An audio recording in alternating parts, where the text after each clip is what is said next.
A tropical horror. We are 130 days out from Melbourne, and for 3 weeks we have lain in this sweltering calm. It is midnight, and our watch on deck until 4 a.m. I go out and sit on the hatch. A minute later, Jokey, our youngest prentice, joins me for a chatter. Many are the hours we have sat thus and talked in the night watches, though, to be sure, it is Jokey who does the talking. I am content to smoke and listen, giving an occasional grunt at seasons to show that I am attentive. Jokey has been silent for some time, his head bent in meditation. Suddenly he looks up, evidently with the intention of making some remark. As he does so, I see his face stiffen with a nameless horror. He crouches back, his eyes staring past me at some unseen fear. Then his mouth opens. He gives forth a strangulated cry and topples backward off the hatch, striking his head against the deck. Fearing I know not what, I turn to look. Great heavens! Rising above the bulwarks, seen plainly in the bright moonlight, is a vast slobbering mouth a fathom across. From the huge dripping lips hang great tentacles. As I look, the thing comes further over the rail. It is rising, higher and higher.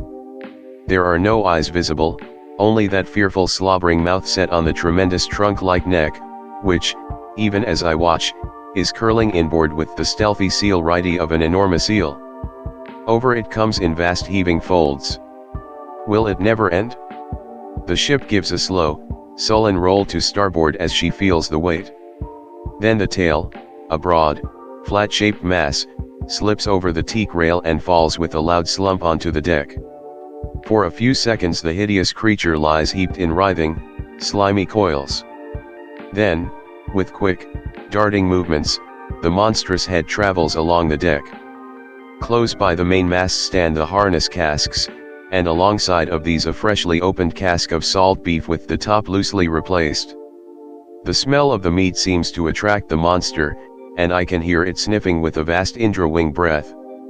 Then those lips open, displaying 4 huge fangs, there is a quick forward motion of the head, a sudden crashing, crunching sound, and beef and barrel have disappeared.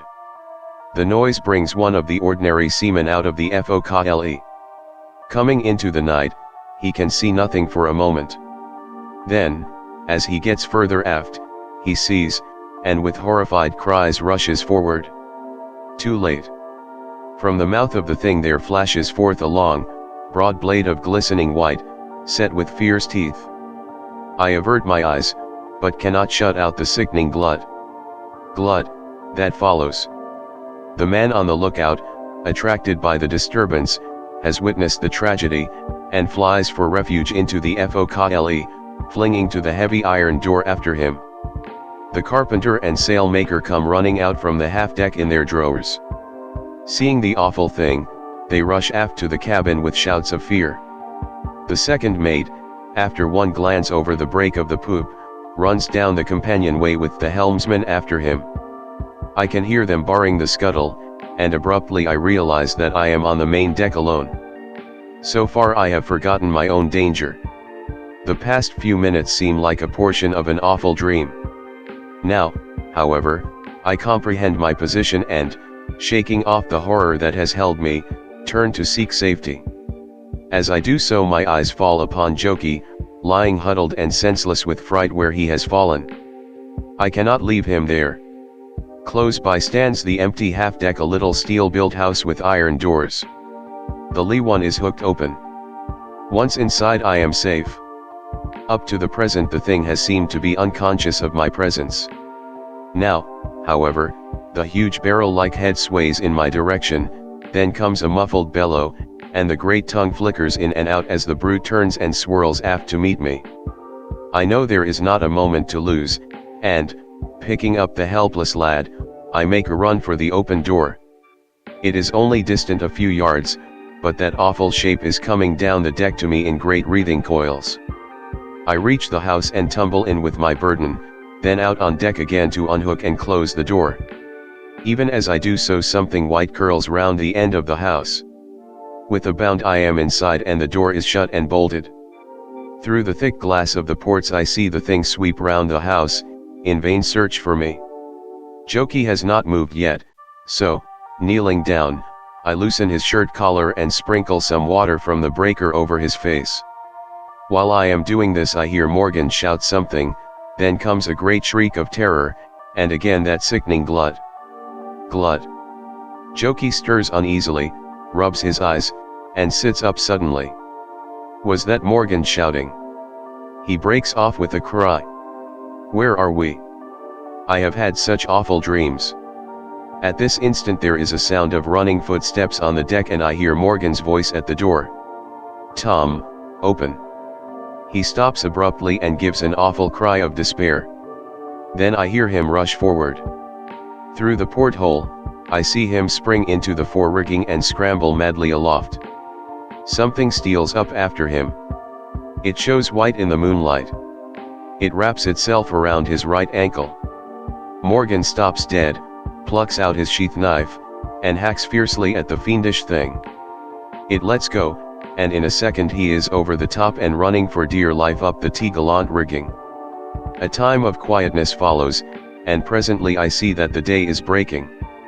Not a sound can be heard save the heavy gasping breathing of the thing.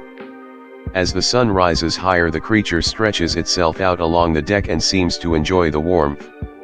Still no sound, either from the men forward or the officers aft. I can only suppose that they are afraid of attracting its attention. Yet, a little later, I hear the report of a pistol away aft, and looking out I see the serpent raise its huge head as though listening. As it does so I get a good view of the forepart, and in the daylight see what the night has hidden. There, right about the mouth, is a pair of little pig eyes, that seem to twinkle with a diabolical intelligence. It is swaying its head slowly from side to side, then, without warning, it turns quickly and looks right in through the port. I dodge out of sight, but not soon enough. It has seen me, and brings its great mouth up against the glass. I hold my breath. My God! If it breaks the glass! I cower, horrified. From the direction of the port there comes a loud, harsh, scraping sound. I shiver. Then I remember that there are little iron doors to shut over the ports in bad weather. Without a moment's waste of time I rise to my feet and slam to the door over the port. Then I go round to the others and do the same. We are now in darkness, and I tell Jokey in a whisper to light the lamp, which, after some fumbling, he does. About an hour before midnight I fall asleep. I am awakened suddenly some hours later by a scream of agony and the rattle of a water dipper. There is a slight scuffling sound, then that soul-revolting glut. Glut. I guess what has happened. One of the men forward has slipped out of the focle to try and get a little water.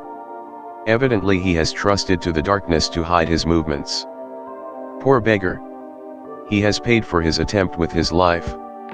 After this I cannot sleep, though the rest of the night passes quietly enough. Towards morning I doze a bit, but wake every few minutes with a start.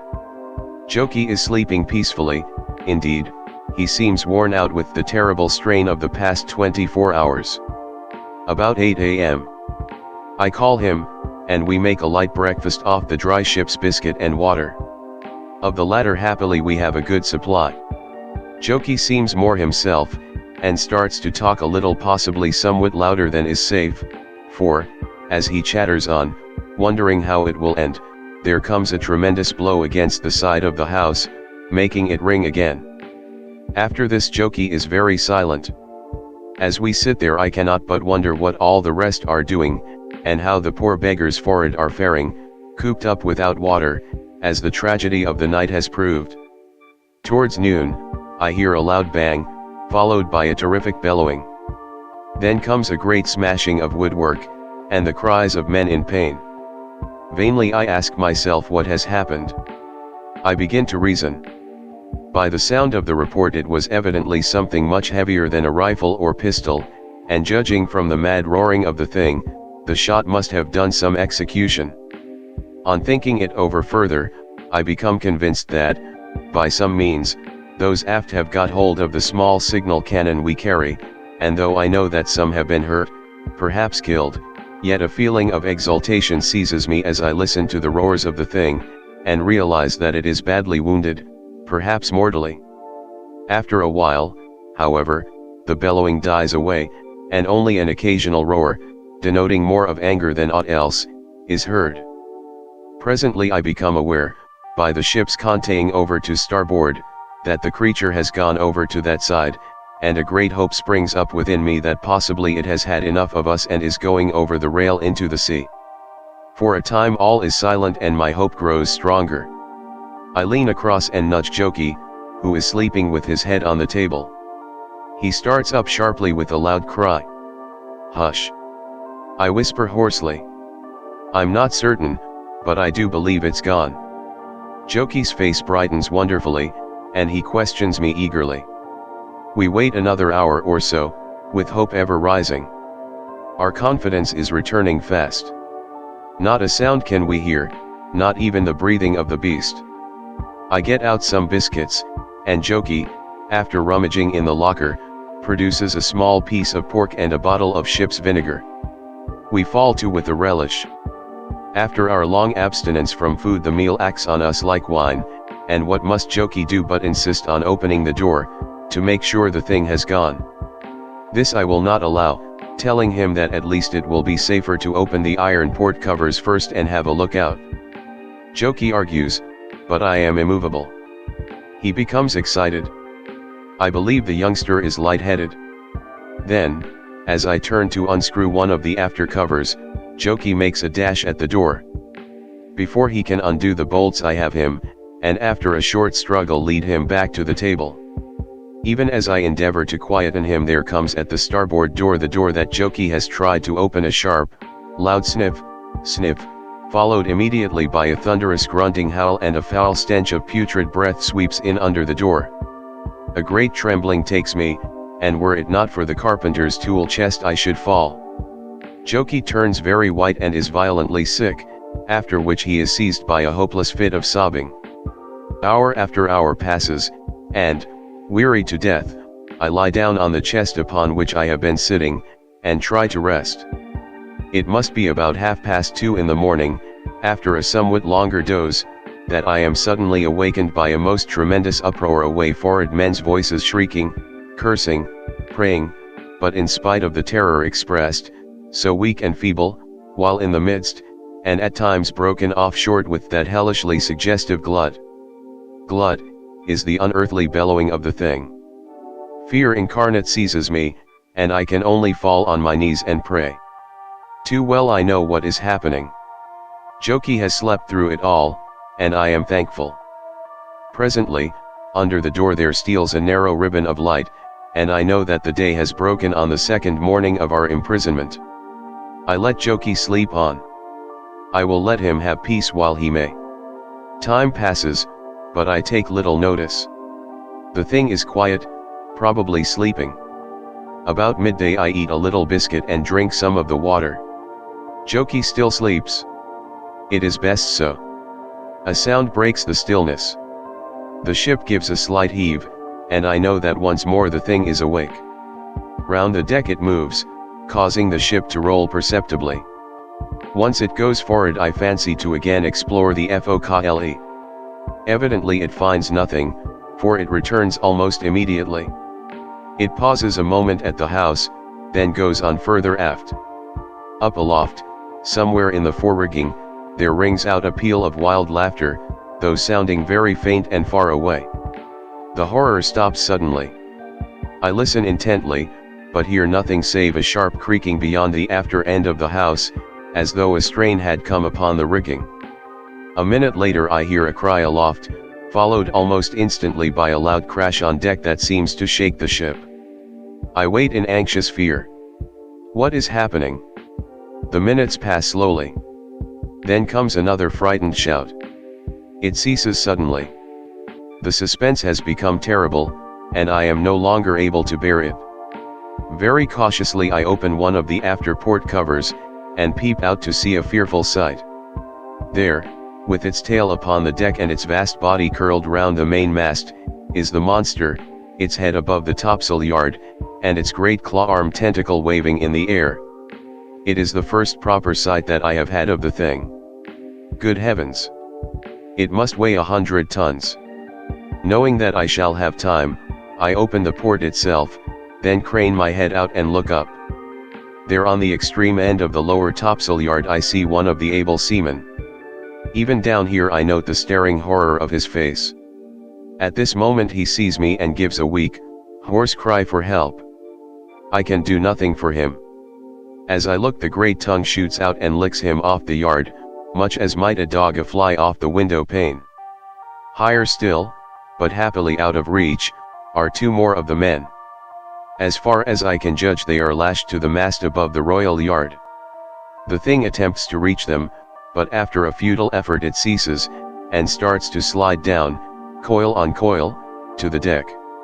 While doing this I notice a great gaping wound on its body some 20 feet above the tail. I drop my gaze from aloft and look aft. The cabin door is torn from its hinges, and the bulkhead, which, unlike the half-deck, is of teak wood, is partly broken down. With a shudder I realize the cause of those cries after the cannon shot. Turning, I screw my head round and try to see the foremast, but cannot. The sun, I notice, is low, and the night is near. Then I draw in my head and fasten up both port and cover. How will it end? Oh! How will it end? After a while Jokey wakes up. He is very restless, yet though he has eaten nothing during the day I cannot get him to touch anything. Night draws on. We are too weary, too dispirited to talk. I lie down, but not to sleep. Time passes. A ventilator rattles violently somewhere on the main deck, and there sounds constantly that slurring, gritty noise. Later I hear a cat's agonized howl, and then again all is quiet. Some time after comes a great splash alongside. Then, for some hours all is silent as the grave. Occasionally I sit up on the chest and listen, yet never a whisper of noise comes to me.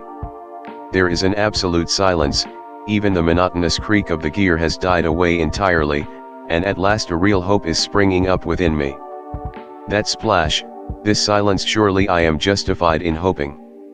I do not wake Jokey this time. I will prove first for myself that all is safe. Still I wait. I will run no unnecessary risks. After a time I creep to the after port and will listen, but there is no sound. I put up my hand and feel at the screw, then again I hesitate, yet not for long. Noiselessly I begin to unscrew the fastening of the heavy shield. It swings loose on its hinge, and I pull it back and peer out. My heart is beating madly. Everything seems strangely dark outside. Perhaps the moon has gone behind a cloud. Suddenly a beam of moonlight enters through the port, and goes as quickly. I stare out. Something moves. Again the light streams in, and now I seem to be looking into a great cavern, at the bottom of which quivers and curls something palely white. My heart seems to stand still. It is the horror. I start back and seize the iron port flap to slam it to. As I do so, something strikes the glass like a steam ram, shatters it to atoms, and flicks past me into the berth. I scream and spring away. The port is quite filled with it. The lamp shows it dimly. It is curling and twisting here and there. It is as thick as a tree, and covered with a smooth slimy skin. At the end is a great claw, like a lobster's, only 1,000 times larger. I cower down into the farthest corner. It has broken the tool chest to pieces with one click of those frightful mandibles. Jokey has crawled under a bunk. The thing sweeps round in my direction. I feel a drop of sweat trickle slowly down my face. It tastes salty. Nearer comes that awful death. Crash. I roll over backwards.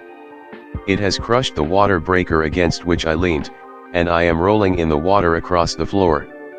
The claw drives up, then down, with a quick uncertain movement, striking the deck a dull, heavy blow, a foot from my head. Jokey gives a little gasp of horror. Slowly the thing rises and starts feeling its way round the berth.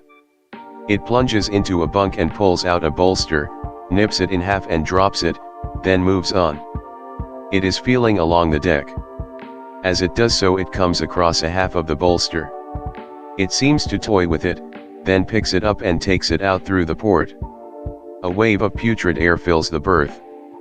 There is a grating sound, and something enters the port again, something white and tapering and set with teeth. Hither and thither it curls, rasping over the bunks, ceiling, and deck, with a noise like that of a great saw at work. Twice it flickers above my head, and I close my eyes. Then off it goes again. It sounds now on the opposite side of the berth and nearer to Jokey. Suddenly the harsh, raspy noise becomes muffled, as though the teeth were passing across some soft substance. Jokey gives a horrid little scream, that breaks off into a bubbling, whistling sound. I open my eyes. The tip of the vast tongue is curled tightly round something that drips, then is quickly withdrawn, allowing the moonbeams to steal again into the berth. I rise to my feet. Looking round, I note in a mechanical sort of way the wrecked state of the berth, the shattered chests, dismantled bunks, and something else. Jokey! I cry, and tingle all over. There is that awful thing again at the port. I glance round for a weapon. I will revenge Jokey. Ah! There, right under the lamp, where the wreck of the carpenter's chest strews the floor, lies a small hatchet. I spring forward and seize it. It is small, but so keen, so keen. I feel its razor edge lovingly. Then I am back at the port. I stand to one side and raise my weapon. The great tongue is feeling its way to those fearsome remains. It reaches them. As it does so, with a scream of Jokey! Jokey! I strike savagely again and again and again, gasping as I strike, once more, and the monstrous mass falls to the deck, writhing like a hideous eel. A vast, warm flood rushes in through the porthole. There is a sound of breaking steel and an enormous bellowing. A singing comes in my ears and grows louder, louder. Then the berth grows indistinct and suddenly dark. Extract from the log of the steamship Hispaniola. June 24 LATN long W11A.M sighted foremast bark about 4 points on the port bow, flying signal of distress. Ran down to her and sent a boat aboard. She proved to be the Glendoon, homeward bound from Melbourne to London. Found things in a terrible state. Decks covered with blood and slime. Steel deck house stove in. Broke open door, and discovered youth of about 19 in last stage of inanition, also part remains of boy about 14 years of age. There was a great quantity of blood in the place, and a huge curled up mass of whitish flesh, weighing about half a ton, one end of which appeared to have been hacked through with a sharp instrument. Found forecastle door open and hanging from one hinge. Doorway bulged, as though something had been forced through. Went inside. Terrible state of affairs, blood everywhere, broken chests, smashed bunks, but no men nor remains. Went aft again and found youth showing signs of recovery. When he came round, gave the name of Thompson. Said they had been attacked by a huge serpent, thought it must have been sea serpent. He was too weak to say much, but told us there were some men up the mainmast. Sent a hand aloft, who reported them lashed to the royal mast, and quite dead. Went aft to the cabin. Here we found the bulkhead smashed to pieces, and the cabin door lying on the deck near the after hatch. Found body of Captain down Lazaret, but no officers. Noticed amongst the wreckage part of the carriage of a small cannon. Came aboard again. Have sent the second mate with 6 men to work her into port. Thompson is with us. He has written out his version of the affair. We certainly consider that the state of the ship, as we found her, bears out in every respect his story. Signed, William Norton, Master. Tom Briggs, First Mate.